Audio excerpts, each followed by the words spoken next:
ভাইরা আমার, রমজান মাস শেষে তিনটি আমল যদি আপনি ধরে রাখতে পারেন, তিনটি কাজ, রমজান চলে গেছে, এই তিনটা কাজ আপনি ছাড়েন নাই, এগুলো যদি আপনি ধরে রাখতে পারেন, ইনশাআল্লাহ আপনার জীবনটা রমজানময় হয়ে যাবে, গোটা বছরটা আপনার জন্য রমজান হয়ে যাবে এবং আপনার রমজানের ইবাদত সাধনা, সিয়াম সাধনা, সমস্ত বন্দেগী এবং ভালো কাজ সার্থক হয়ে যাবে যদি রমজানের তিনটা জিনিসকে আপনি ধরে রাখতে পারেন। কয়টা জিনিস?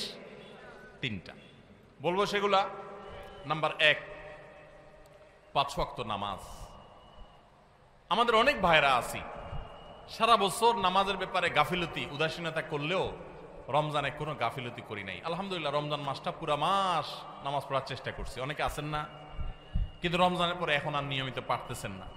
ভাই, আর কিছু না পারেন, বেশি কিছু না পারেন, রমজানে যে 5 ওয়াক্ত নামাজের অভ্যাস করছেন ওই অভ্যাসটা ধরে রাখেন।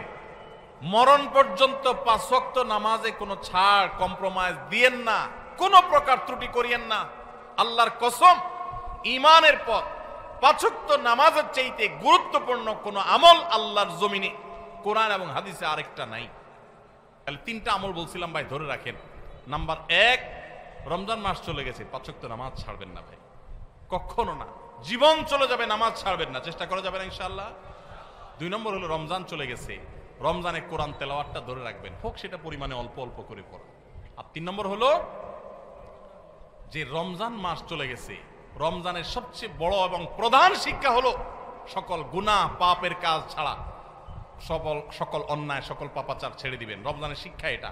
ওইটা যদি আপনি এটা ধরে রাখার চেষ্টা করেন, সব ছাড়তে না পারেন, কিছু কিছু গুনাহ যদি ছাড়তে পারেন, কিছু কিছু বদভ্যাস যদি ছাড়তে পারেন, ইনশাআল্লাহ আপনার রমজান শুধু 1 মাসের হবে না, আপনার 12 মাস রমজান হয়ে যাবে, আপনার জীবনটা রমজানময় হয়ে যাবে। চেষ্টা করা যাবে না ইনশাআল্লাহ।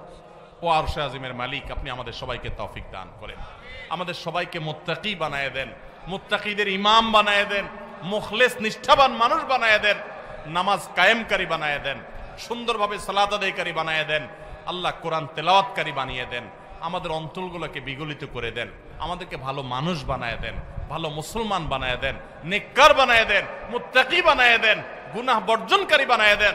আল্লাহ, গুনাহ করার স্বাদ আমরা পেয়েছি, আমাদেরকে গুনাহ ছাড়ার স্বাদটা আস্বাদন করার তৌফিক দান করেন। সবাই চেষ্টা করবো না ইনশাআল্লাহ? আল্লাহ আমাদের সবাইকে তৌফিক দান করুন।